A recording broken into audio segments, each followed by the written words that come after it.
Buenas tardes, jóvenes.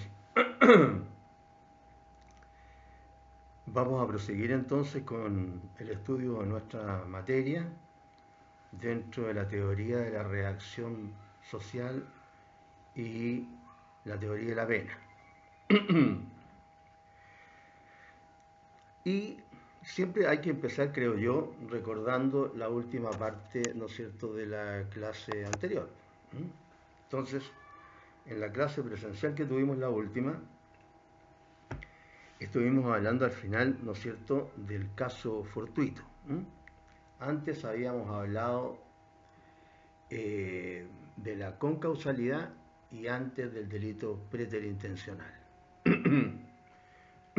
Cuestiones que, como les dije presencialmente, se estudian de nuevo cuando se estudian los delitos de homicidio. Que en el caso del estudio del delito de homicidio se agrega, además de la preterintencionalidad, además de la concausalidad, ahí, ¿no es cierto?, se agrega el homicidio por piedad o eutanasia, sobre lo cual cada cierto tiempo se habla por los políticos, cuando quieren traer un tema de interés, como se llama, a la palestra, para que no se piense que no tienen buenas ideas, ¿no es cierto? Y se pretende hablar sobre una materia que, entre paréntesis, se practica por la medicina, se practica, se ha practicado siempre, lo que se llama la eutanasia pasiva. ¿Sí? Esto no es una cuestión que no ocurra. Claro, lo que se discute más, ¿no es cierto?, es la eutanasia activa, es decir, cuando yo realizo una acción para producir un resultado, es un delito de acción, pero como delito de omisión, o como cuasi delito, o como delito culposo, como quieran llamarlo, es decir, cuando yo no realizo una acción tendiente a producir un resultado, en este caso la muerte, entonces eso es lo que se produce en la vida real respecto de la eutanasia. ¿Cuántas personas, de repente a lo mejor ustedes, que son jóvenes, claro, pero a lo mejor ya han escuchado por ahí esa frase respecto de algún pariente o de algún amigo, qué sé yo, que ha sufrido o que está sufriendo una enfermedad grave, incurable y muy dolorosa, en que los médicos le dicen a las personas, o cuando ya no hay tratamiento, que hacer nada más. Muchos enfermos de cáncer, Dios nos libre, eh, llega un momento en que ya la medicina agotó todas sus posibilidades. Y además hay cuestiones de tipo práctico también, pues cuando los elementos con los cuales se consta o se cuenta en determinados lugares, ¿no es cierto?, en los que uno habita en el territorio nacional, puede ser, hay que decir en otros países más atrasados que nosotros, simplemente no hay, ¿no es cierto?, ni las máquinas, ni la farmacología necesarias para poder, ¿no es cierto?, seguir manteniendo a una persona con vida, y le proponen, en ese caso, el médico que esté a cargo en ese momento, le propone, ¿cómo se llama?, a los familiares directos de la persona enferma, le dicen, mire, no hay nada más que hacer, lléveselo para su casa. ¿Cuántas veces ocurre esto? Y no es por maldad, sino que es porque la ciencia llegó hasta ahí, ¿no? Pues si la ciencia en este momento, en todos sus aspectos, igual que las matemáticas, que la mayoría de las ciencias duras, tienen un techo. O sea, estamos aquí. A lo mejor en un tiempo más vamos a estar acá. Y después acá, etcétera. Si nosotros, como terrícolas, nos falta todavía años luz, digamos, por decir algo. Ser una gran distancia para llegar a conocimientos ya que tengan, ¿no es cierto?, muchas posibilidades de salvarle la vida a la gente o de alargarle la vida a la gente. Sí, se ha adelantado mucho, pero estamos todavía en pañales. Eso en relación con la eutanasia u homicidio por piedad, que está legislado en otros países hace años ya. Me acuerdo, el primero fue Holanda, y se lo estoy repitiendo a mis alumnos en Derecho Penal cuando llegue el momento de tratar la buena muerte a propósito del delito de homicidio. Entonces, les leo hasta un artículo que tengo de un recorte cuando en Holanda iba a empezar, ¿cómo se llama?, la aplicación de la ley sobre la eutanasia activa, ¿no? Bien, estas palabritas son siempre para que no nos cuele una idea que a lo mejor no tenemos clara, ¿no?, en este caso respecto de la eutanasia.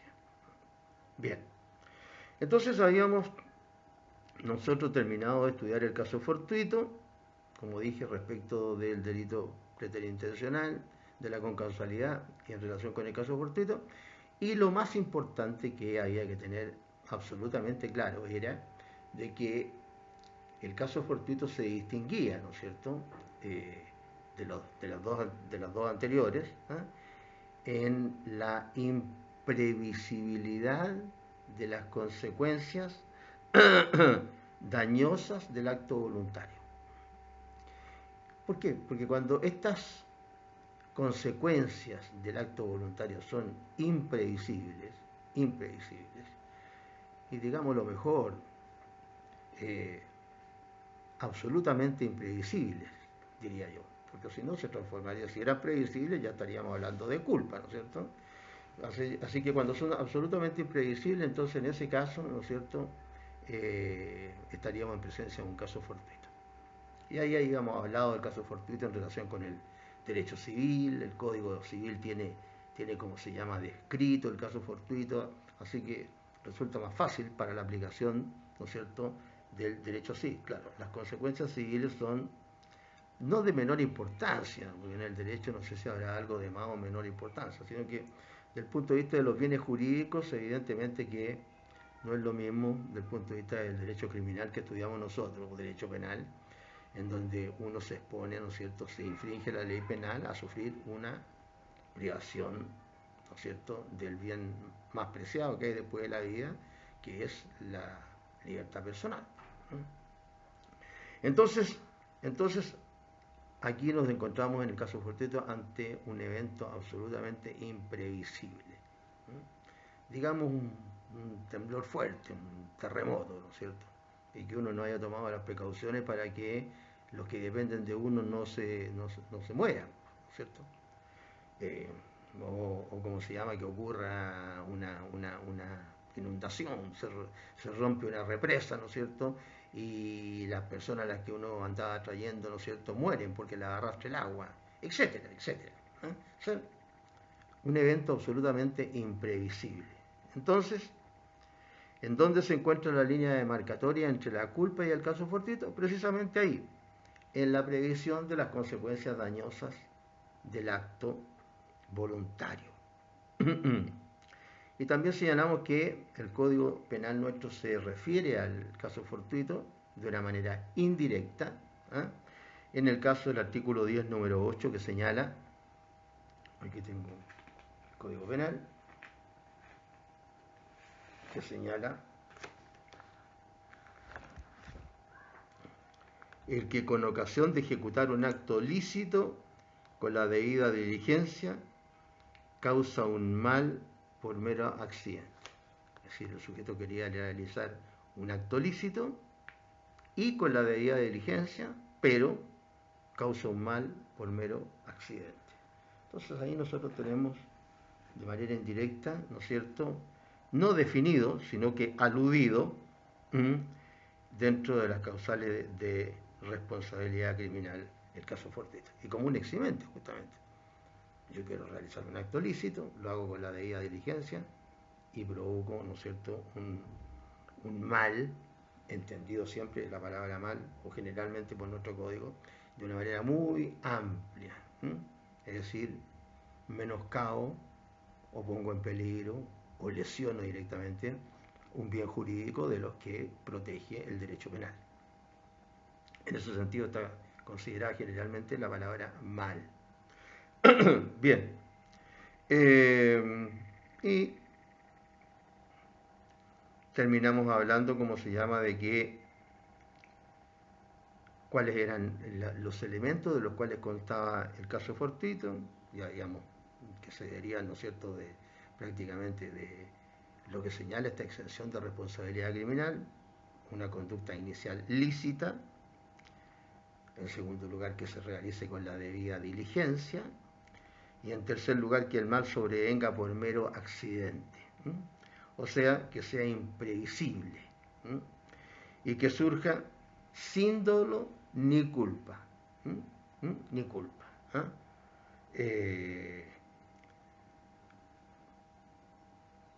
por parte de la persona que lo realiza, la acción lícita. Y terminábamos en el caso de Fortuito hablando, ¿no es cierto?, de qué es lo que ocurría cuando no concurría alguno de estos elementos que están contenidos dentro de la exención de responsabilidad penal. Cuando no hay un acto lícito, sino que es ilícito, cuando no se hace con la debida diligencia, sino que se realiza con imprudencia, o cuando no se produce un mal por mero accidente. ¿Qué pasaba cuando no concurría alguna de estas causales? Y habíamos dicho que aquí también hay una solución dentro del mismo Código Penal, pero es diferente la solución en el sentido de que el hecho se convierte en una conducta culposa, en una conducta culposa. Claro, si ya el evento, es decir, el resultado, es consecuencia de una conducta dolosa, entonces estamos en presencia de un delito. Pero por eso es que el código dentro de la eximiente de responsabilidad penal se refiere a la culpa, en el artículo 10, ¿no es cierto?, número 8. Entonces, si no concurre ninguna o alguna de estas circunstancias, entonces el hecho se convierte en un cuasi delito por imprudencia temeraria, porque así lo señala el artículo 71 del mismo código, constituyendo una excepción al número 1 del artículo 11 que transforma la eximente incompleta en atenuantes. ¿Y qué es lo que dice este artículo 71 del código?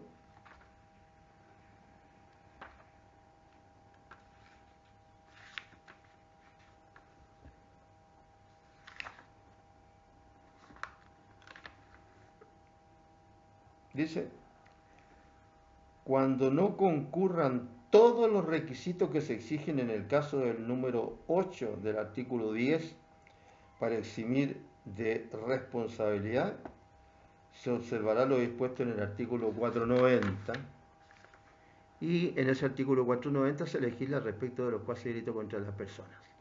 ¿Sí? Dice ese artículo 490 que cuando mediante imprudencia o negligencia se cometiera un hecho que constituiría un crimen, si se cometiera con malicia, una pena menor a la del delito. Y si se cometiera ese hecho mediante culpa, ¿no es cierto?, imprudencia o negligencia, y el hecho constituyera un simple delito, se rebajaría la pena. Bien, entonces, cuando no concurren todas las circunstancias que sean el 10, número 8, ese hecho se transforma en un cuasi delito contra las personas. Y hay que sancionarlo de acuerdo con el artículo 490. Y ahí entonces habíamos terminado de hablar en nuestra clase respecto del cuasi delito. El cuasi delito que en relación con la materia que era el caso fortuito. Bien, entonces ahora lo que nos depara el destino en esta clase es hablar del error. El error. Es famosa esa frasecita, ¿no es cierto? Errare humanum est. Errare humanum.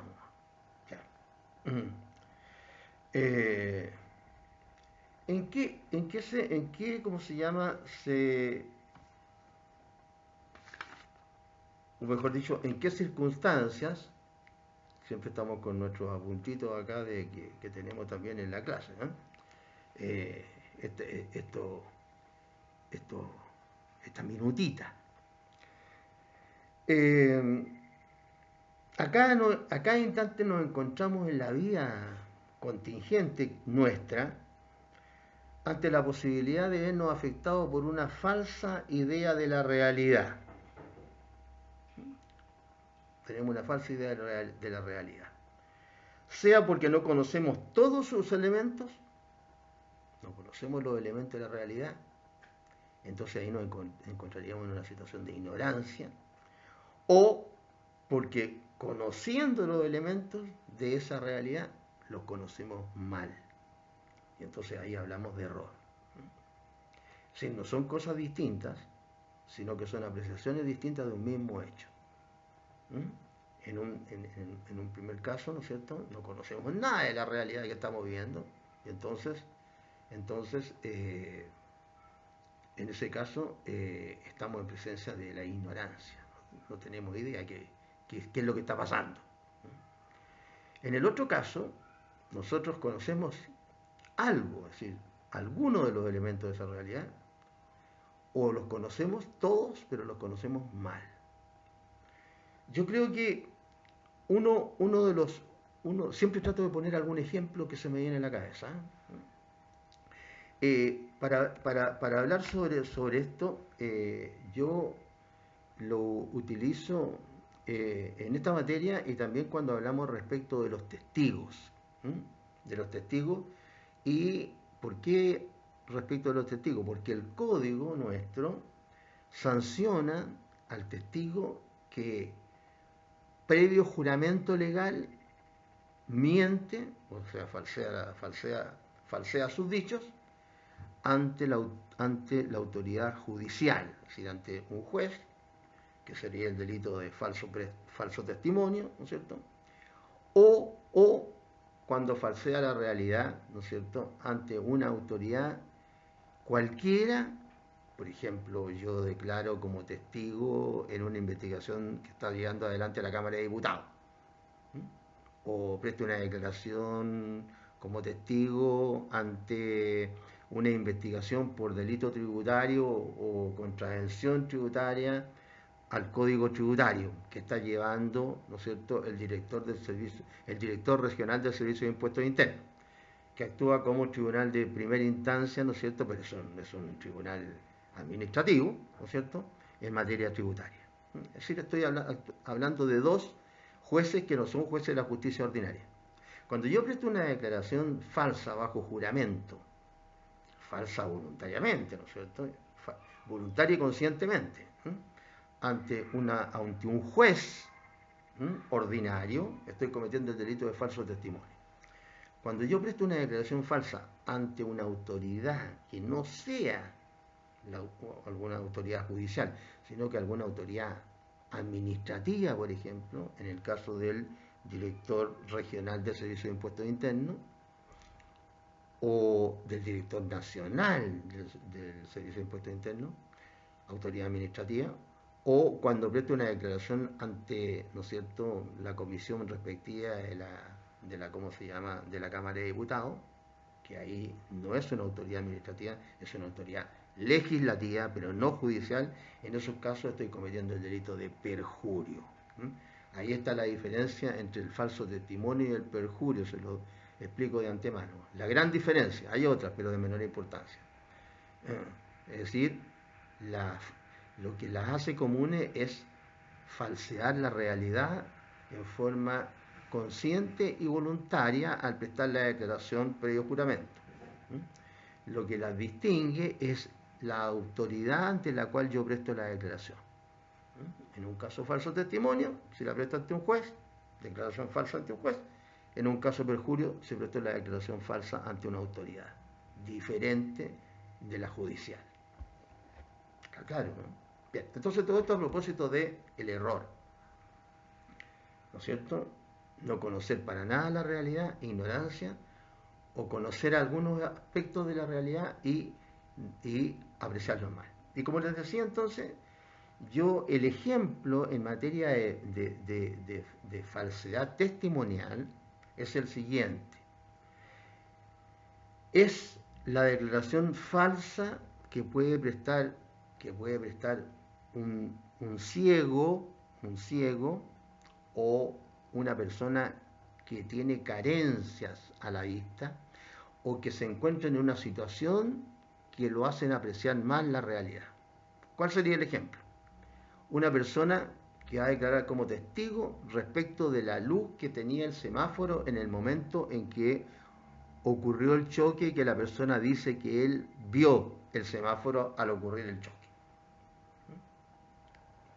Esa persona, si es un ciego, no me digan ustedes, ¿no es cierto? El ciego puede ir con anteojos, puede, no sé, echarse unas gotas en los ojos que le dejan los ojos un poco más blancos, y puede, el juez al mirarlo puede no darse cuenta que realmente no es ciego, sino que ve algo, ¿m?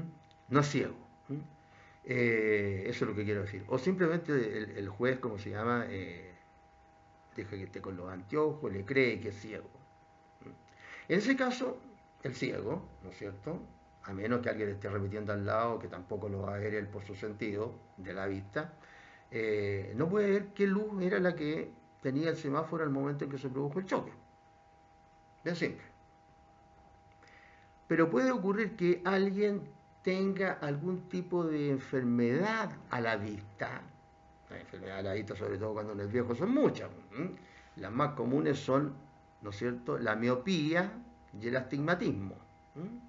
La miopía es que uno ve menos de lo que ve cuando tiene uno la vista normal, cuando es joven, digamos, y bastante joven. Entonces uno empieza a tener esa enfermedad y tiene que, ¿no es cierto?, normalmente se compra unos anteojos, lo que tenemos miopía, y vemos mejor.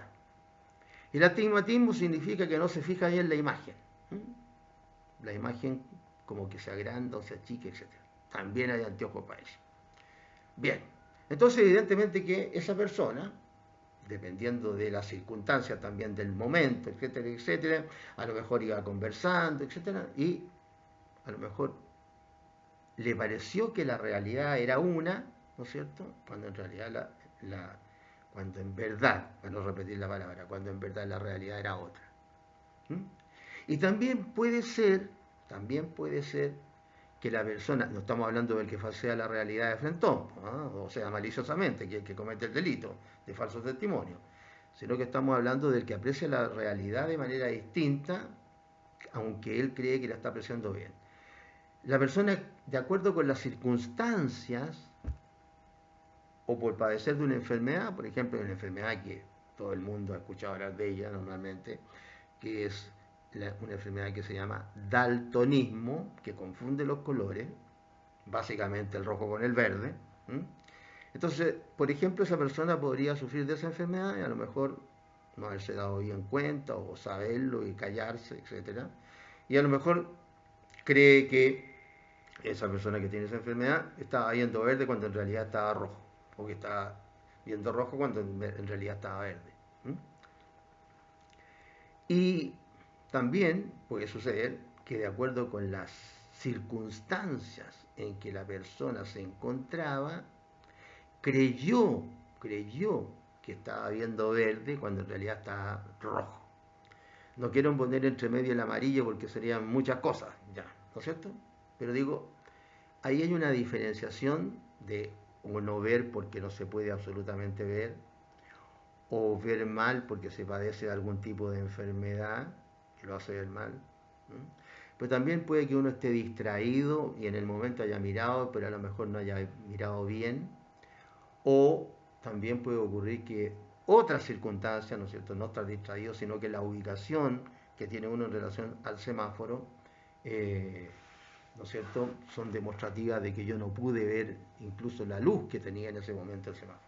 ¿Me han dado cuenta que los semáforos algunos tienen como una especie de viserita arriba del ¿cómo se llama?, de la luz? Claro, porque de repente le da el sol al semáforo durante el día, ¿no es cierto?, y le da el semáforo de frentón y realmente como que se ve bastante mal la luz del semáforo. Y ¿cómo se llama? Y también la viserita da después un poco sombra. Bueno, el asunto es que muchas veces la persona que está de lado al semáforo, de lado pero para el lado al frente, pues no en la espalda del semáforo, pero de lado y a una cierta distancia, y si además sufre algún tipo de enfermedad a la vista, entonces puede que no vea bien. Entonces ahí tenemos las diferencias en cuanto a no tener ninguna posibilidad de conocer la realidad en el sentido que estamos hablando de este ejemplo, es decir, de ver la luz del semáforo, cuál era la luz del semáforo en el momento del choque, o la persona cree que pudo haber visto algo que en realidad no fue lo que ocurrió. Esta es la diferencia que podríamos llamar de ignorancia, no aprecia la realidad, no tiene idea de la realidad, o de error. Es decir, tiene idea de la realidad, de los elementos que componen la realidad, pero se equivoca al apreciarlos. Se equivoca al apreciarlos.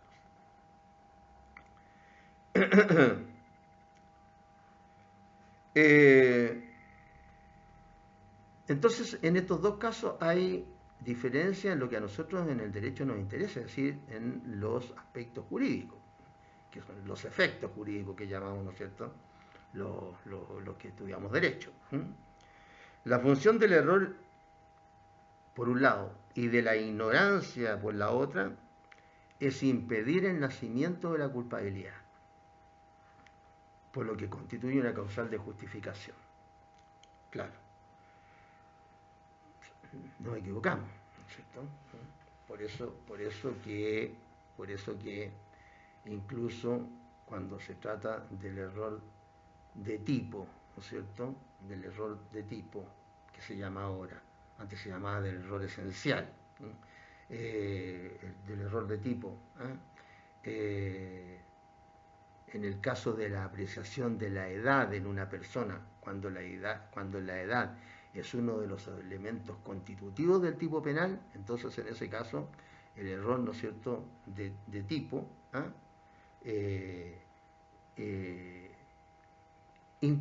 inconsciente, entonces en ese caso, y pleno, en ese caso se excluye de responsabilidad a la persona.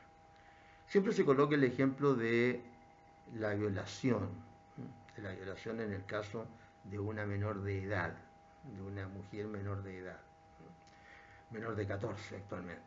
¿Por qué? Porque resulta que uno de los casos de violación impropia es aquel en que, no obstante que concurran cualquiera de las exigencias que hace el artículo anterior, que habla de los 3 casos de violación, de fuerza o intimidación, aprovecharse de la superioridad, o aprovecharse de una circunstancia, ¿no es cierto?,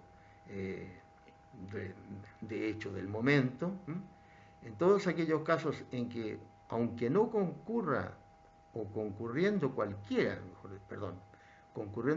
de esas circunstancias, y teniendo la persona menos de 14 años, e incluso prestando su anuencia a la relación carnal, si existe un error por parte del sujeto en cuanto a la edad, es decir, se equivocó, pensó que tenía más de 14 años, en ese caso no hay delito de violación. No hay delito de violación. Claro, las mujeres cambian mucho, también depende del tipo de mujer, pues hay mujeres más altas, ¿no es cierto?, más gordas, más macizas, hay algunas que representan más edad que otras, etcétera. O sea, esto tiene que analizarlo el juez, ¿no es cierto?, al dictar su sentencia, se va a tener que hacer toda una investigación, como en todos los juicios. Claro, sobre todo la diferencia que hay genética, etcétera, ¿no es cierto? Entonces de repente una niña con uniforme representa de todas maneras los 14 o menos incluso. Y ahí a lo mejor ¿cómo se llama? Se saca el uniforme y se pone ropa de calle, ropa para salir, las mujeres se colocan ciertos elementos, ¿no es cierto?, lápiz labial, se cambian el peinado, etcétera, y a lo mejor después con otros tenidas, etcétera, para ir a bailar, por ejemplo. Entonces a lo mejor representa, él tiene menos de 14 y a lo mejor representa 17, 18, qué sé yo. Claro.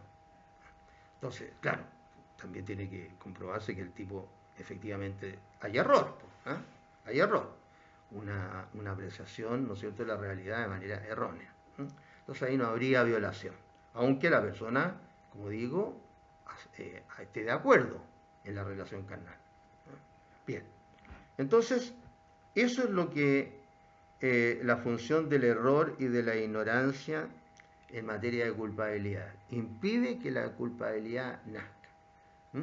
Si yo estoy incurriendo en error, entonces no soy culpable. y si no soy culpable, falta el elemento subjetivo del delito y por ende mi conducta, ¿no es cierto?, no es sancionable, no es sancionable.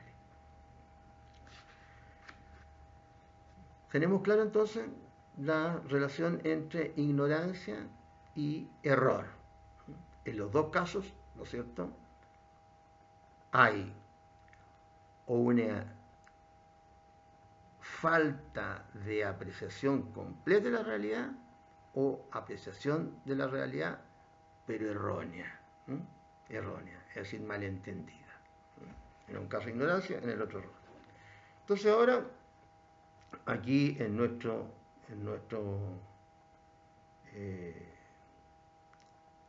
apunte tenemos que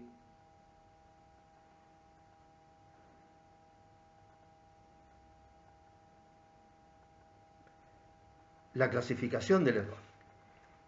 Error de tipo, error de prohibición. Error de hecho, error de derecho, son clasificaciones antiguas. Error esencial, error accidental. Y dentro de este error, tenemos, dentro del error accidental, si el error incide en el sujeto pasivo que no integre el tipo legal, que no tiene trascendencia para los efectos de la culpabilidad, y si el error incide en el sujeto pasivo que sí integra el tipo legal, en donde sí tiene trascendencia para la culpabilidad, ¿no es cierto? Y en este segundo caso, si el error es intercambiable o el error no es intercambiable, o es error inesencial o error esencial. Y después vamos a decir también un par de palabritas respecto del error en el curso causal y del dolus generalis, entre los cuales cuesta bastante distinguir la diferencia, no bastante, pero no es claro, por lo menos. Hay muchas materias que a veces nos cuesta distinguir exactamente en dónde está la diferencia. Entonces también vamos a hablar del dolus generalis y del error en el curso causal. Entonces,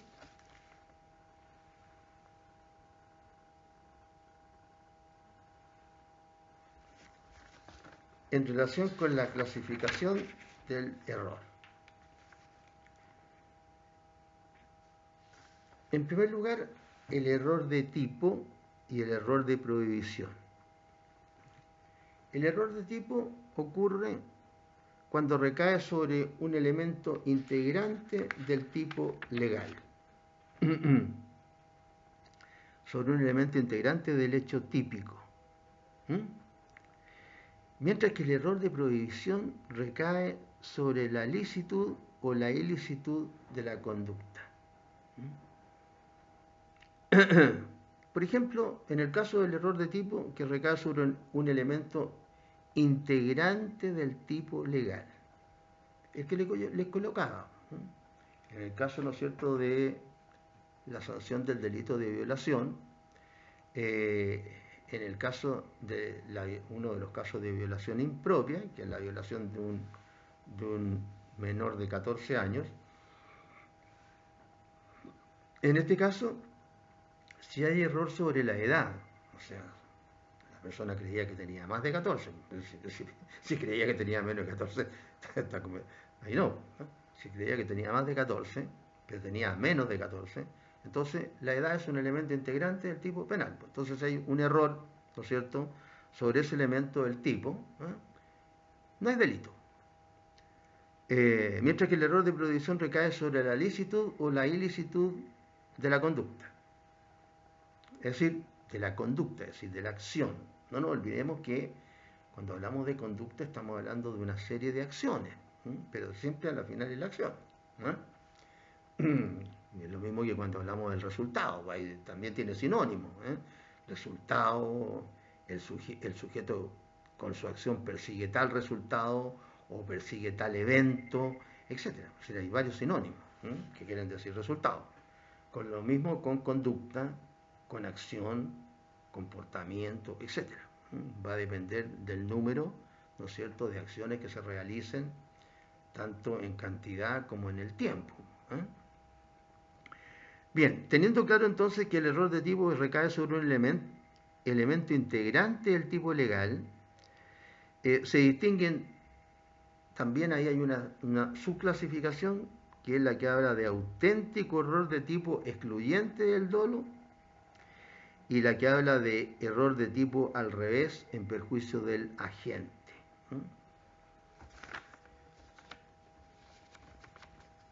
Error de tipo al revés en perjuicio del agente.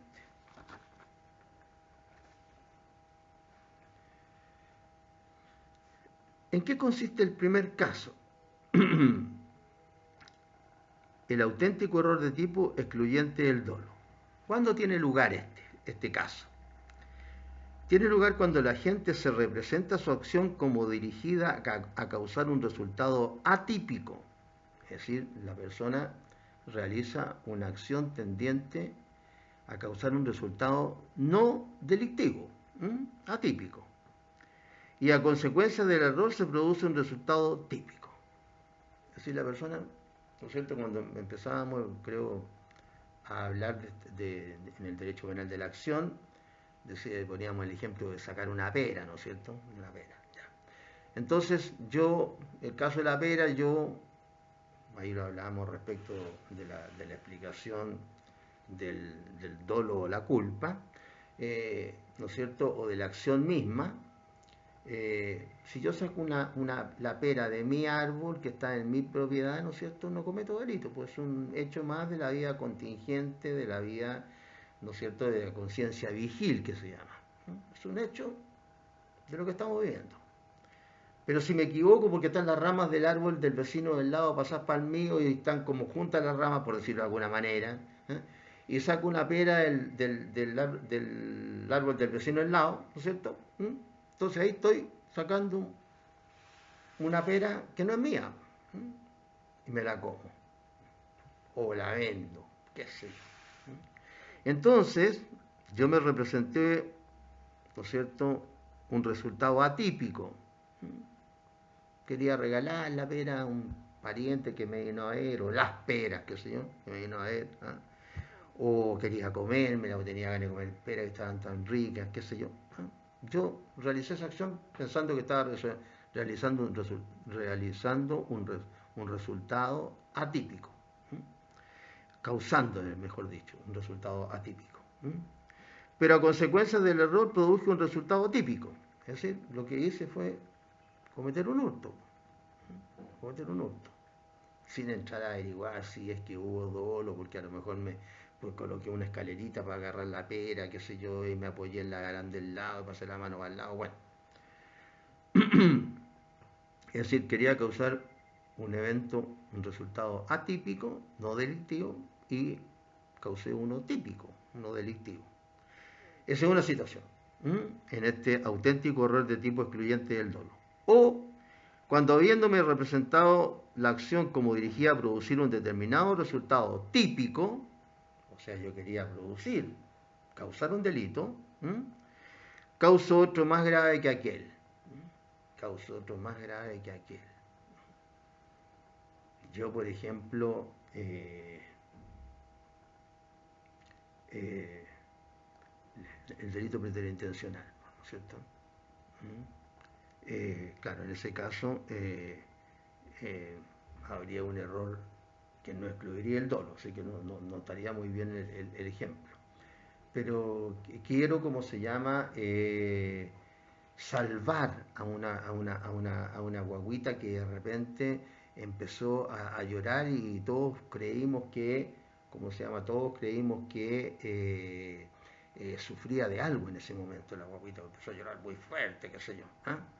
Y cómo se llama, y la tomo mal a la guaguita, ¿no es cierto? A la guaguita la tomo mal, y como no tengo experiencia, los hombres normalmente no tenemos la misma experiencia de la madre o de la mujer, y se me suelta la guaguita y se me cae de cabeza y se muere. Entonces, yo estaba, ¿no es cierto?, actuando culpablemente ya. culpablemente no tomé las precauciones, o fui imprudente o negligente y sin querer causar un resultado de muerte lo causé. Bueno, por las circunstancias del momento. No supe que la guaguita, no sé, porque estaba desnuda, pongámosle, le habían echado crema, estaba media refalosa, no me di cuenta y se me cayó, que se murió. Entonces, ahí el resultado es más grave, ¿no es cierto?, que el que normalmente debía producirse. Ahí quería causar un resultado típico, pero causé otro más grave que aquel.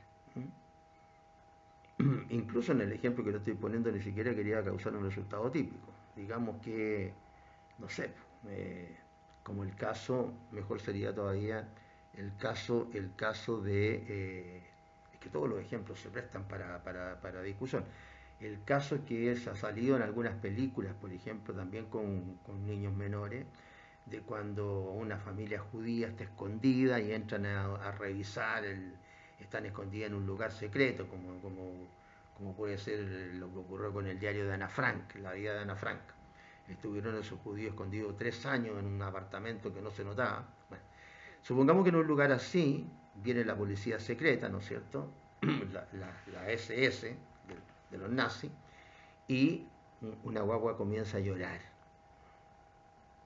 Y para que la guagua no llore, ¿no es cierto?, y no le escuchen las personas, le tapan la boca, ¿no es cierto?, le tapan la boca y sin querer, ¿no es cierto?, le pasa a tapar la nariz también. Claro, ahí, ¿no es cierto?, le va a causar lesiones, porque va a tener que apretarle, como se llama, para que la guagua no llore. Es decir, algún tipo de lesión le va a causar, aunque sea menor. Y sin embargo le causa la muerte. Asfixia la guagua. Así. Pensó que le iba a causar lesiones, pero le causó la muerte. Un resultado mayor. Y dentro de este error de tipo está la otra subclasificación,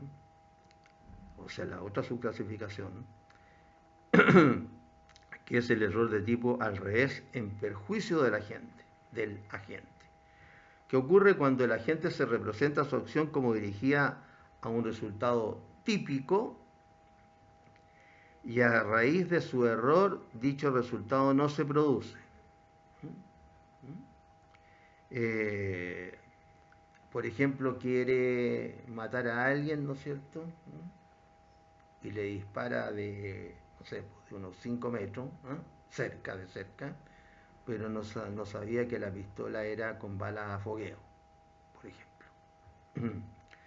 Se representa su acción como dirigida a un resultado típico y a raíz de su error, dicho resultado no se produce, es decir, no lo mata, o se produce uno atípico,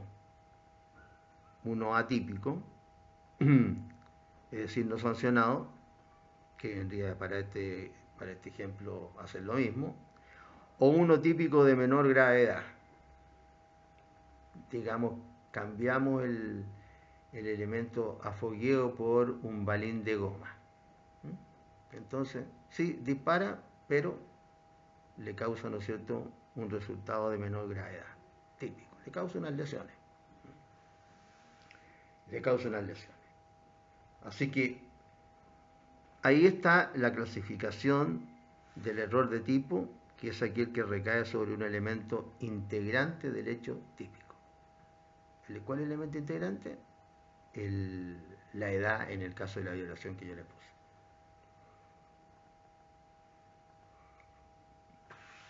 Voy a tomar un poquito de agua.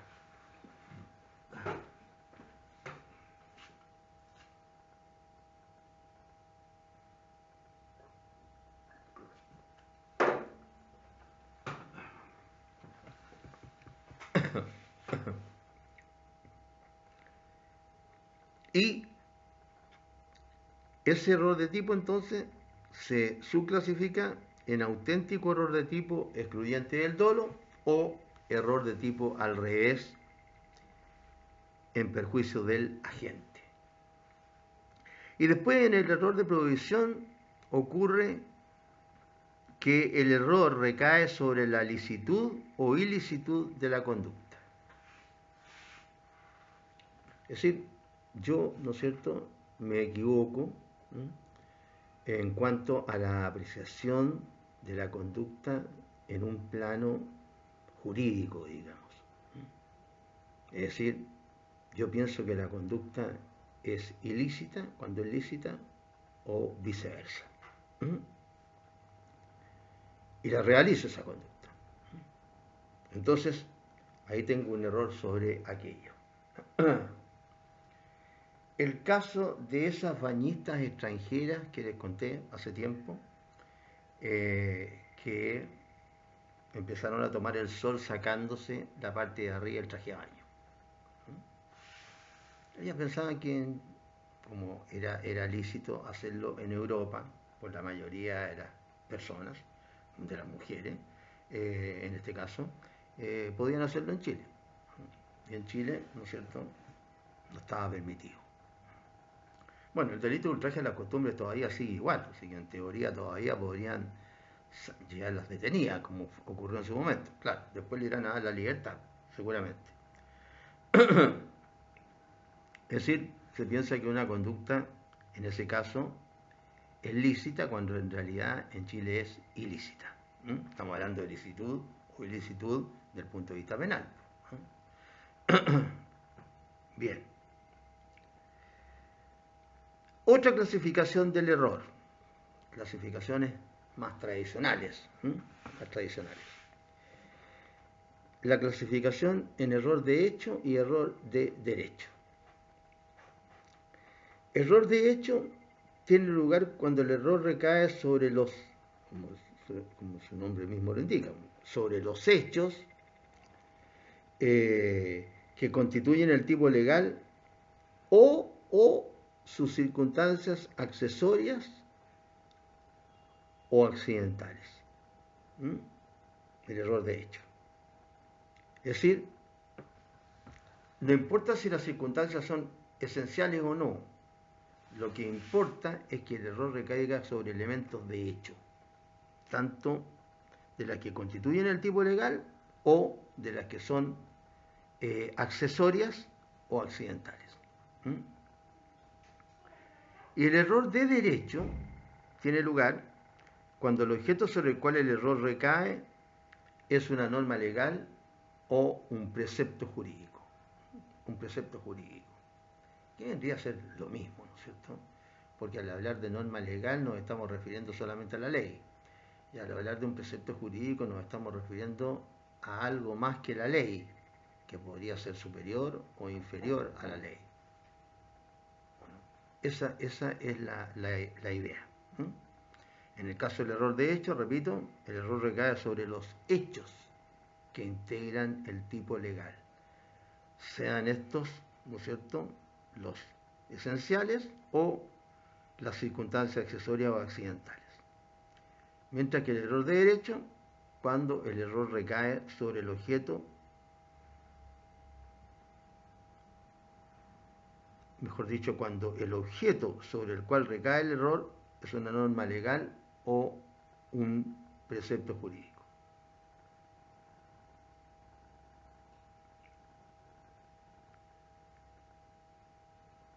Y otra clasificación, voy a prender un poquito la luz, ya no estoy viendo nada.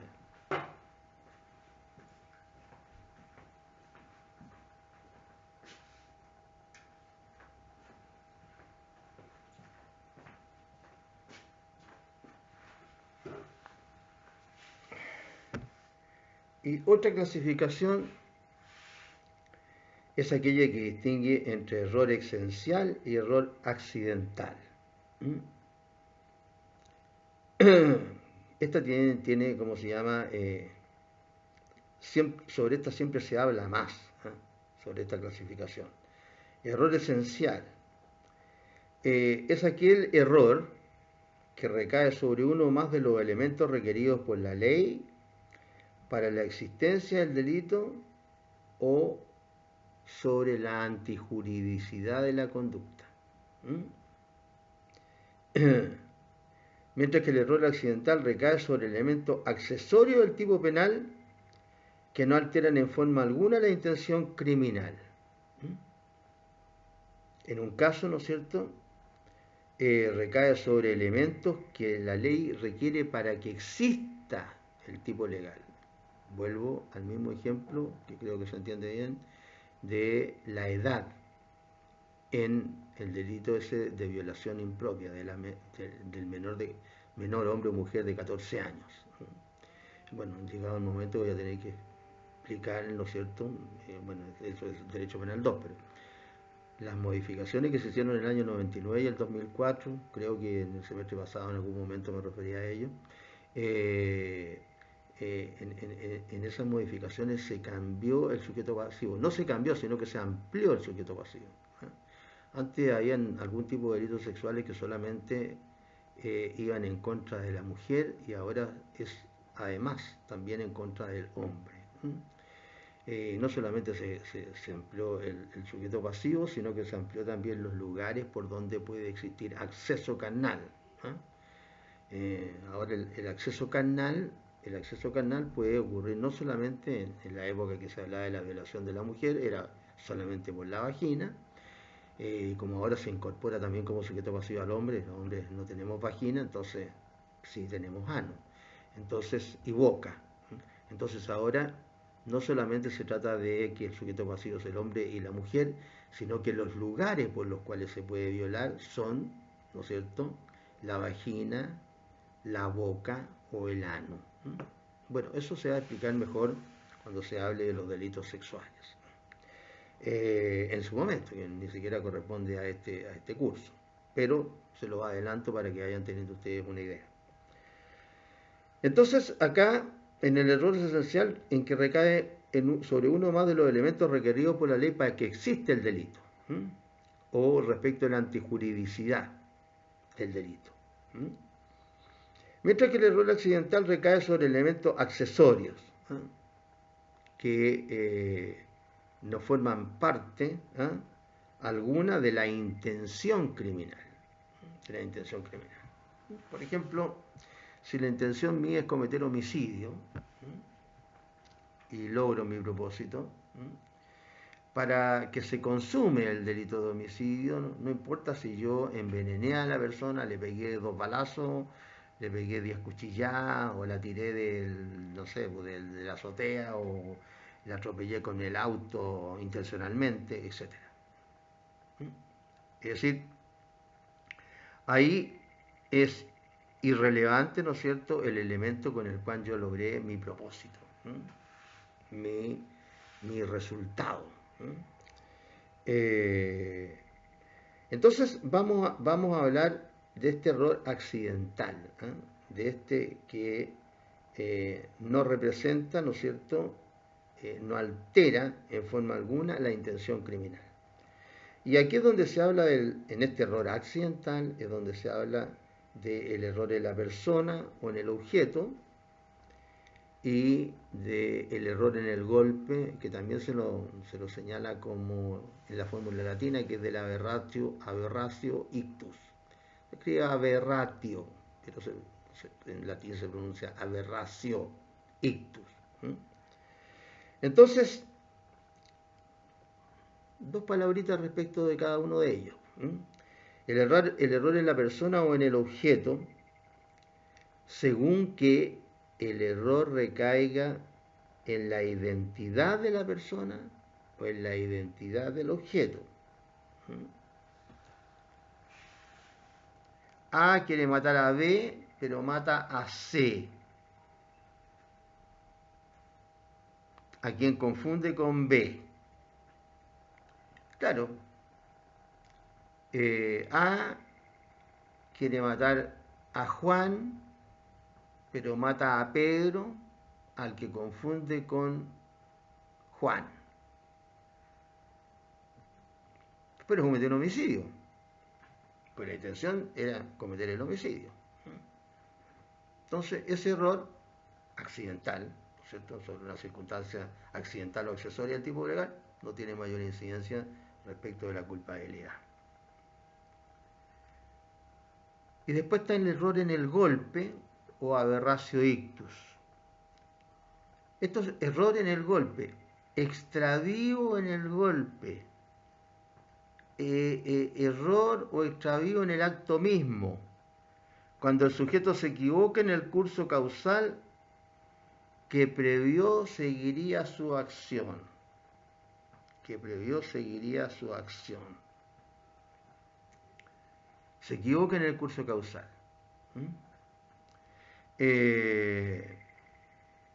Por ejemplo,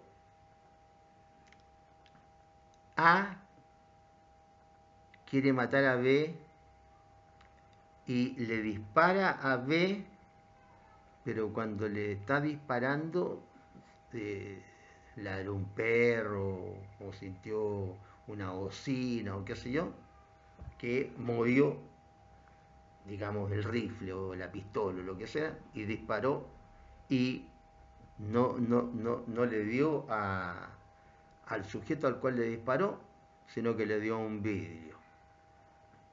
Entonces, ahí hay una equivocación en el curso causal que él previó que iba a seguir su acción. Él previó que la bala de él iba a ir a darle a la persona a la cual le había disparado. Pero, ¿no es cierto?, como se corrió, ¿cómo se llama?, su arma, entonces no dio al que le debería dar. O cuando el sujeto se equivoca en el curso causal que previó seguiría su acción, en este caso, ¿no es cierto?, en este caso habrían dos posibilidades. Una es la que ya les conté: ofender a personas distintas a aquella a quien se quería ofender. Es decir, el disparo, ¿no es cierto?, de A, o mejor dicho, el disparo contra A, quería matar a A, le dio a B y mató a B. O se produce, de aquí viene el ejemplo que yo les señalé, un resultado distinto de aquel querido por el agente. Le disparé a A para matar a A, pero le di a un vidrio. Ahí es donde está entonces la diferencia de esta aberratio ictus, en que hubo un error respecto del resultado. ¿Por qué? Porque varió el curso de la acción durante el tiempo que ella se producía, y respecto de lo que el sujeto había previsto que sería su acción. Entonces ahí tenemos que se ofenda a persona distinta a la que sería ofender, primera situación, o se causa un resultado distinto del que se quería causar. En vez de matar, causó un delito de daño, quebré un vidrio. Dos ejemplos bien simples. Bueno, mire.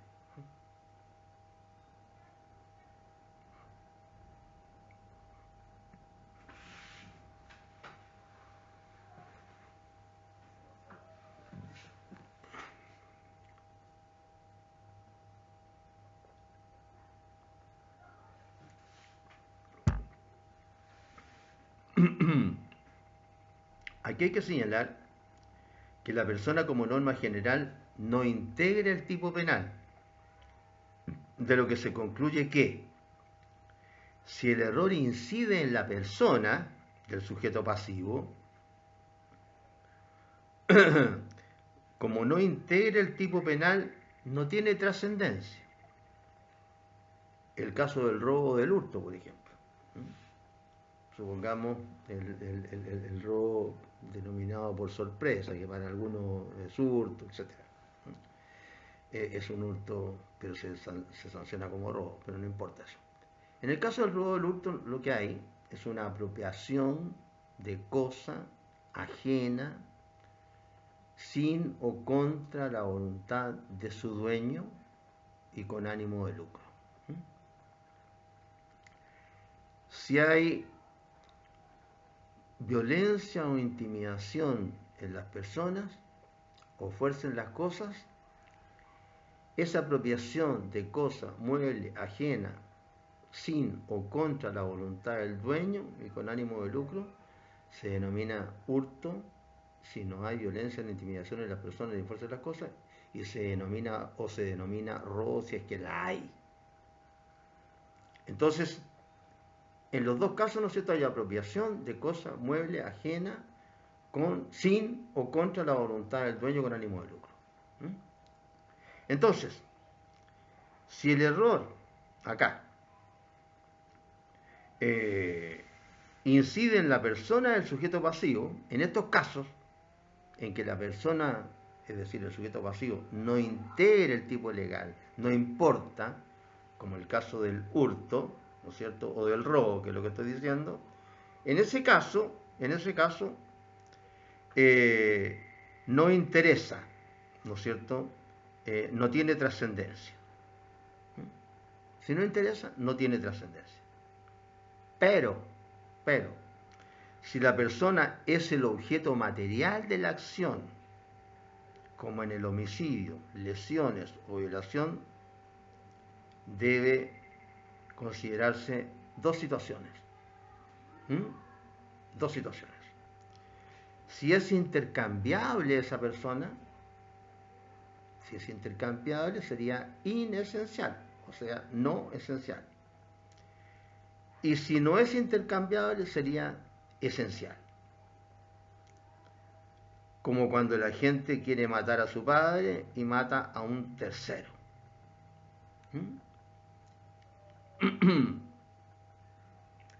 Bien.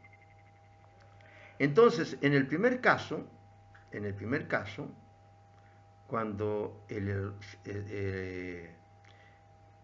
sujeto pasivo, la persona, no integra el tipo legal como en el hurto o el robo, ahí, ¿no es cierto?, nos encontramos con un caso en que el error incide en la persona, incide. Entonces, en ese caso, cuando el error incide en la persona, es decir, el error tiene trascendencia. Pero hay casos, como el homicidio, las lesiones de la violación, en que el sujeto pasivo sí tiene importancia, por decir algo, es intercambiable, entonces es inesencial, o no es intercambiable, esencial. ¿Qué quiere decir esto? Esto quiere decir que ese error, ¿cierto?, estamos hablando de este error accidental, que hemos clasificado que recae sobre una persona distinta, en los casos de los que hemos señalado de errores accidentales. Entonces ahí hay que ver si es el error incide en la persona o el error, cuando hablamos de la persona, en este caso hablamos del sujeto pasivo, si incide en el sujeto pasivo o si no incide en el sujeto pasivo.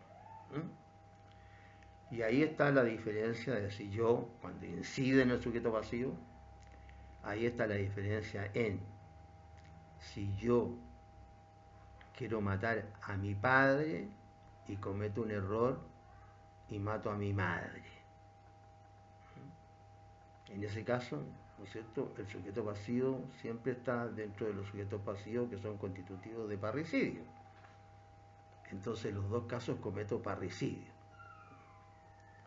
Pero si yo quiero matar a mi padre y cometo el error en la persona y mato a un amigo de mi padre, yo no cometo parricidio, sino que cometo homicidio.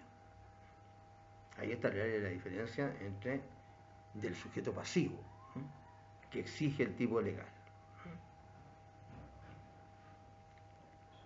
Entonces eran casos de error accesorio, o mejor dicho, accidental, que recae sobre circunstancias accesorias que no alteran en forma alguna la intención criminal, que es de aquello sobre lo cual estamos hablando. Saliéndonos ya de la clasificación del error, saliéndonos de la clasificación del error, habría que también que decir un par de palabritas respecto del error en el curso causal y el llamado dolus generalis. El llamado dolus generalis. El error en el curso causal, primero. ¿En qué consiste? En lo siguiente. Quien realiza la acción precisa para lograr el resultado específico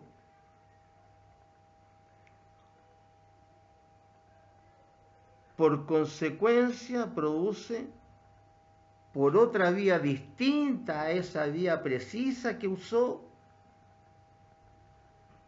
vía que modifica o distorsiona el curso causal, error. Error. Y este error puede ser de índole esencial, que excluye el dolo, o de índole no esencial, no excluye el dolo. Dicho de otra manera, cuando quien realiza la acción, estamos hablando del error en el curso causal, cuando quien realiza la acción tiene prevista una manera dada, precisa, de provocar el resultado que persigue, pero este se concreta en realidad por una vía distinta al sufrir una modificación el curso previsto.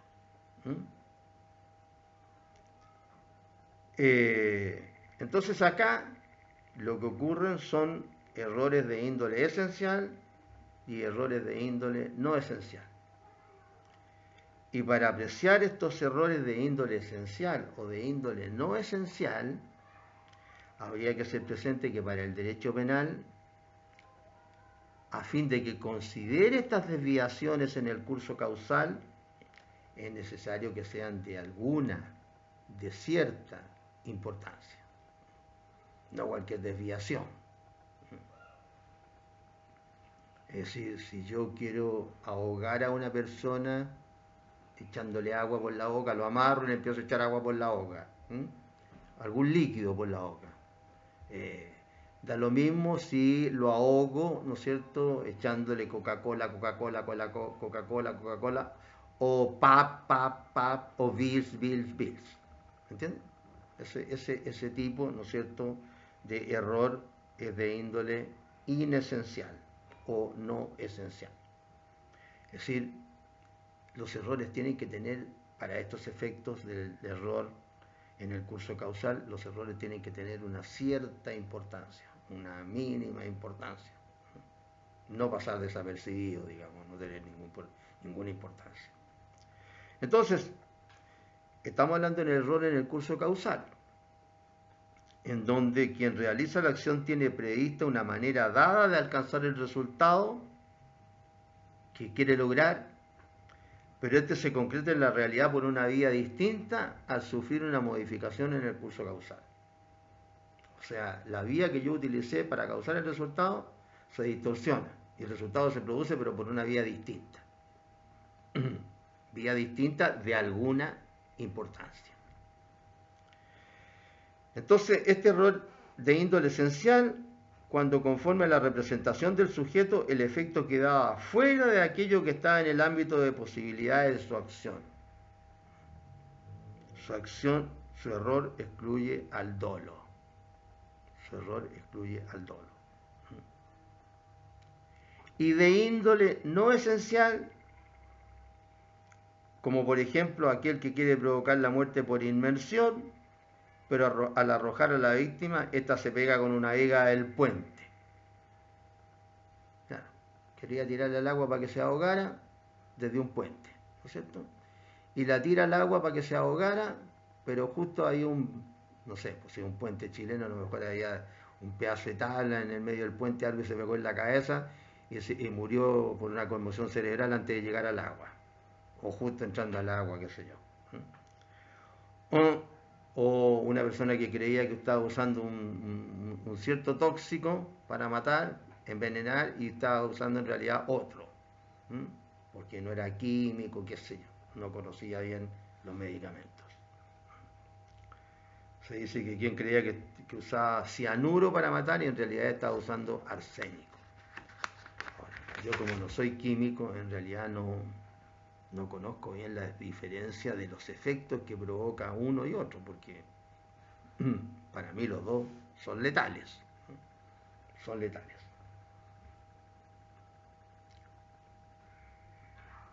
Entonces, eso es lo que podemos decir en relación con el error en el curso causal. Pero también hablamos del dolus generalis. Otro poquito de agua.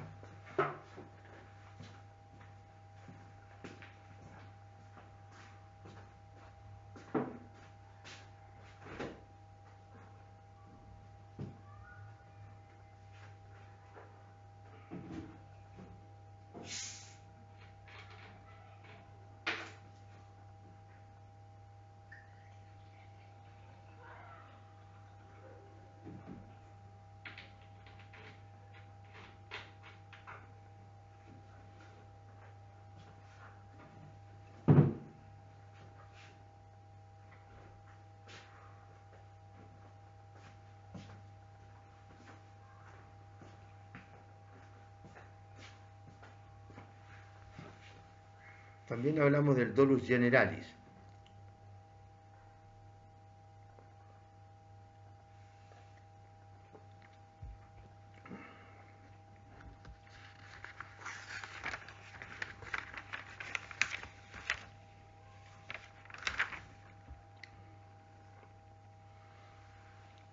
¿Qué ocurre ahora en el dolus generalis?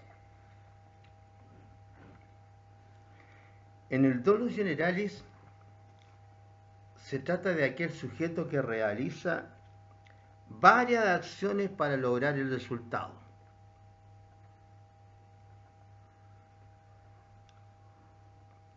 Pero de esas varias acciones para lograr el resultado, solo quería lograrlo con la primera acción. Sin embargo, el resultado se produce porque actuaron las acciones posteriores a la primera que él tenía en mente para lograr el resultado. Es bastante parecido con el dolus generalis, ¿eh? Parece que estuviera visto de otra manera nomás. Acá se trata de un resultado injusto también, pues claro, ¿no es cierto? Estamos hablando de un resultado delictivo, que se produce mediante una secuela de actos que, mirados desde el plan del sujeto, pretendían objetivos distintos y solo el primero tenía como fin consumarlo, los posteriores no. Pretendía resultados distintos y solo el primero tenía como fin consumarlo, los posteriores no. Sería el caso, por ejemplo, de aquel que realiza una acción para secuestrar a alguien, y lo mete en una serie de acciones, pero con el fin de secuestrar. Y lo mete en la cajuela del auto, ¿no es cierto? Y lo mete en la cajuela del auto, con el fin de secuestrarlo. Y durante el camino, por X circunstancias, ¿no es cierto? O porque se cansó y se quedó dormido, o porque chocó, o etcétera, ¿no es cierto? Y quedó en el camino, ¿no es cierto?, la persona con el auto. El asunto es que la persona que estaba en la cajuela se muere. Es decir, las circunstancias que él realizó para realizar el secuestro no produjeron el secuestro, sino que se produjo el resultado de muerte por circunstancias ajenas al acontecer causal. Acá también se distingue entre error culpable, y por eso se distingue y que deriva de la culpa, e inculpable, deriva de causas que no se pueden imputar al sujeto. En este caso, ¿no es cierto?, sería culpable si es que se puso a dormir y la otra persona, ¿no es cierto?, estaba en la cajuela del auto y se murió mientras el otro dormía en la parte delantera del auto, al costado de la carretera. O sería inculpable, ¿no es cierto?, si es que iba conduciendo su vehículo y otro lo choca, ¿no es cierto?, y a consecuencias del choque, que no mata al que lleva la cajuela secuestrado, sino que se produce que los autos quedan en la carretera, digamos un camino desolado, y nadie llega a auxiliar, etcétera. El asunto es que la persona que vive en la cajuela del auto se muere. Ahí habría un error inculpable. El error culpable deriva de la imprudencia, la negligencia o la falta de atención, y el inculpable aquel que deriva de causas no imputables a la gente, en que nada se puede reprochar a éste.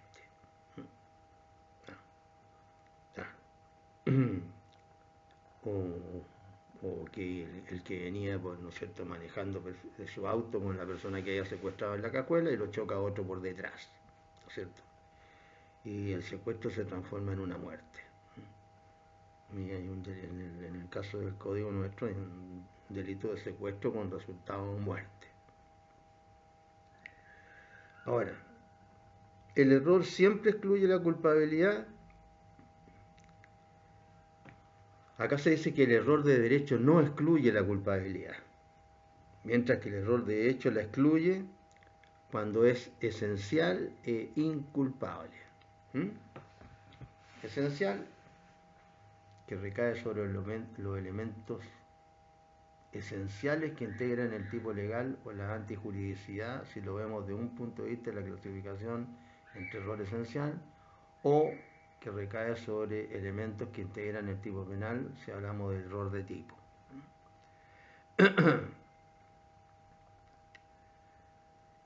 Ahora, y por último en esta materia, el error en el Código Penal. El error en el Código Penal. En nuestro Código Penal el error está considerado en el inciso final del artículo 1.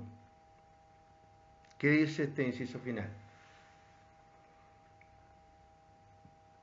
Dice: el que cometiere delito será responsable de él e incurrirá en la pena que la ley señale, aunque el mal recaiga sobre persona distinta de aquella a quien se proponía ofender.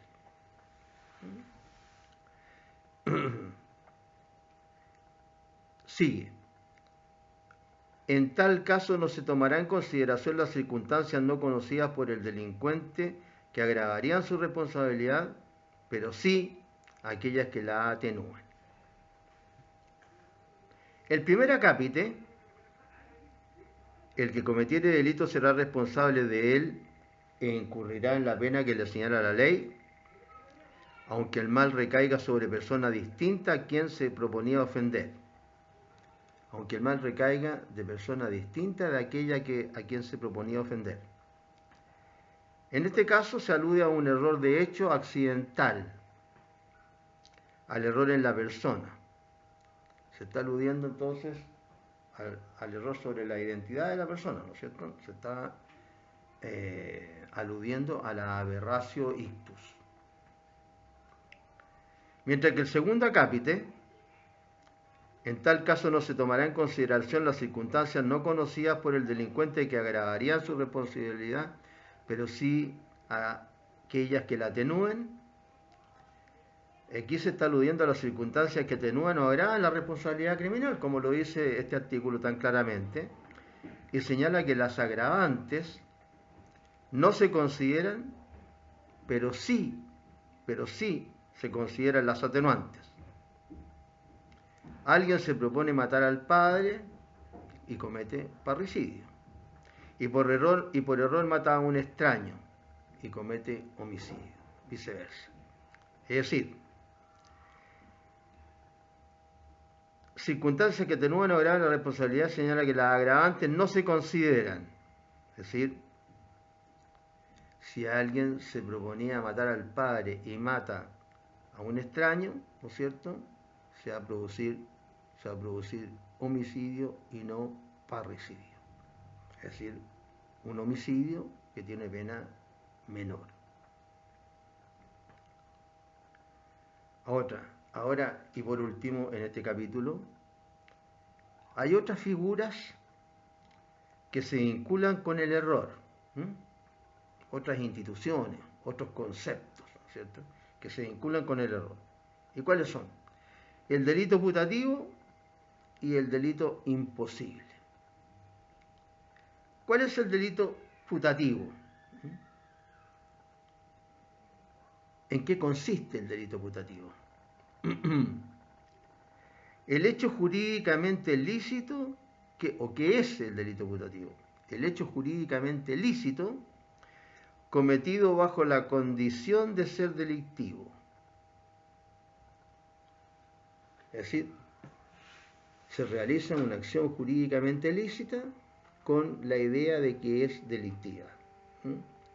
Se trata de un error al revés que incide en la tipicidad de la acción y representa la contrapartida de las eximentes putativas en la que se ejecuta un delito en la creencia errónea de que se actúa conforme a derecho. Es lo contrario. En el delito putativo se realiza un hecho jurídicamente lícito cometido bajo la condición de ser delictivo. El error ese que hablábamos de mantener relaciones carnales consentidas con una menor de 14 años, en el entendido del sujeto activo, del que accede, ¿no es cierto?, del que accede, de que la menor era mayor de 14 años. Ahí hay un error, ¿no es cierto?, al revés, que incide en la tipicidad de la acción. Es decir, ahí se está pensando que se está realizando una acción no típica, no típica. Y representa la eximente y representa la contrapartida de las eximentes putativas, en las que se ejecuta un delito en la creencia errónea de que se actúa conforme a derecho. Claro, por ejemplo, de la eximente putativa de lo que se denomina el exceso en la legítima defensa. El exceso en la legítima defensa. Una persona, ¿no es cierto?, siente que una persona realiza una agresión ilegítima porque le dice cómo se llama alguna cuestión y en determinada forma que le parece que es un insulto a su honor y realiza, ¿no es cierto?, y comete una reacción, o mejor dicho, reacciona de manera que no hay relación, ¿no es cierto?, con la necesidad del medio empleado para impedir o repeler esta agresión. Entonces, claro, si a uno, ¿no es cierto?, le echan un garabato, no puede sacar una pistola porque le afectaron el honor, ¿no es cierto?, sacar una pistola y pegarle un balazo. También está el caso del que cree que lo están agrediendo ilegítimamente cuando no es así, etc. Y la otra situación es la del delito imposible. ¿En qué consiste el delito imposible? El delito imposible representa situaciones en que la acción es incapaz de producir el resultado en el caso concreto de que se trata, porque los actos ejecutados son ineficaces para conseguirlo debido a que contradicen el rigor lógico de la naturaleza de las cosas. Y acá, ¿no es cierto?, en los apuntes se señala que se señala disparar contra un muerto, que también se llama tentativa inidónea, según otros. El caso de delito imposible. Yo algo les comenté de cuando unas pandillas se habían juntado ahí en la calle esta que llega aquí como bajando por Santa María, aquí yendo por el camino a la playa, aquí en el sector de Chinchorro. Se habían juntado jóvenes que venían en dos lotes, digamos, distintos. Se habían empezado a echar tallas, primero respecto a las niñas, por ahí uno echó un garabato, otro dijo una ofensa, y por aquí y por allá empezaron a pelear, se agarraron a peñascazo y por ahí, ¿no es cierto?, a combo después y con piedra, y uno resultó muerto. Y después llegó, al ratito así llegó otro que pensó que tenía que también ser el Choro de las Pampas, ¿no es cierto? Y no sé, me acuerdo si le pegó un balazo, una puñalada a la persona que ya estaba muerta. Bueno, ese, ¿no es cierto? Le disparó a un muerto pensando, claro, él pensaba que estaba vivo, pero estaba muerto. Eso es un delito imposible. No se puede, ¿cómo se llama? Cometer un homicidio contra un muerto. ¿No? ¿Cómo se llama? Que cometer un abuso deshonesto en contra de un animal. Eh, no estoy hablando de una, ¿cómo se llama? De un abuso sexual agravado. El abuso sexual agravado tiene lugar cuando para acceder carnalmente a otro, hombre o mujer, se utilicen objetos o animales. Yo no estoy hablando de la utilización del animal para acceder, ¿no es cierto?, a otro. Eh, eh, en esos casos entonces se comete el delito de violación, está castigado como un abuso sexual agravado.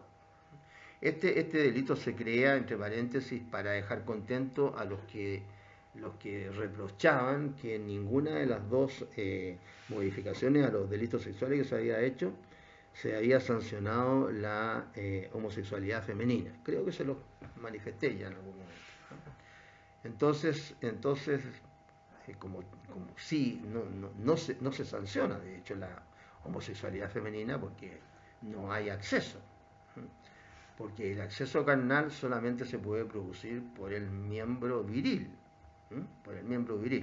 sea en una mujer o en un hombre, pero por el sexo del hombre.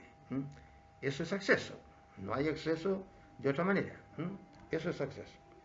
Entonces, para dejar, como digo, no sé si contento es la palabra o más conforme, no sé, a los que alegaban en contra de la falta de igualdad de esa circunstancia, se creó este delito de abuso sexual agravado, que consiste, ¿no es cierto?, en la introducción de objetos o de animales. Y ¿cómo se llama? No estoy hablando de eso. Estoy hablando, por ejemplo, de que si uno le toca los órganos genitales, no sé, a una jirafa, a un perro o qué sé yo, no sé, a cualquier animal, el que sea, no está cometiendo el delito de abuso sexual, porque los abusos sexuales dicen relaciones con las personas humanas, con las personas humanas. Así que esa situación es la que constituye un delito imposible. En el caso de disparar contra un cadáver o también, ¿no es cierto?, de realizar estas acciones de abusos sexuales, etc. Bien, y con esto terminamos este tema de el dolo, la culpa y ¿cómo se llama?, las instituciones relacionadas con ello. Y en la clase que viene vamos a hablar de la inimputabilidad o de causales de exclusión de la culpabilidad. Y yo aquí en mi PowerPoint que uso en clase también, dentro de estas causales de la inimputabilidad o de exclusión de la culpabilidad, vamos a hablar de la inimputabilidad por enajenación mental, de la inimputabilidad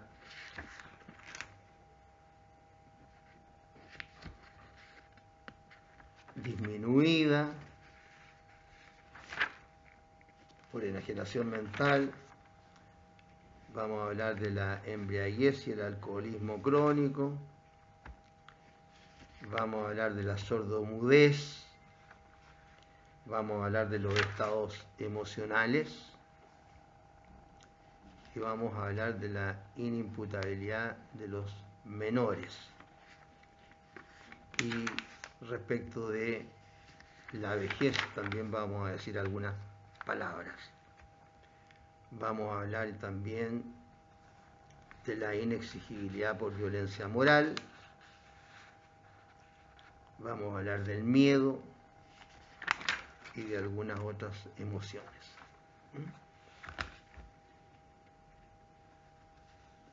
Vamos a referirnos al loco demente, que no ha orado en un intervalo lúcido, etc. Así es que nos vamos a encontrar, si Dios quiere, el próximo lunes. Así que bailen harta cueca, jóvenes.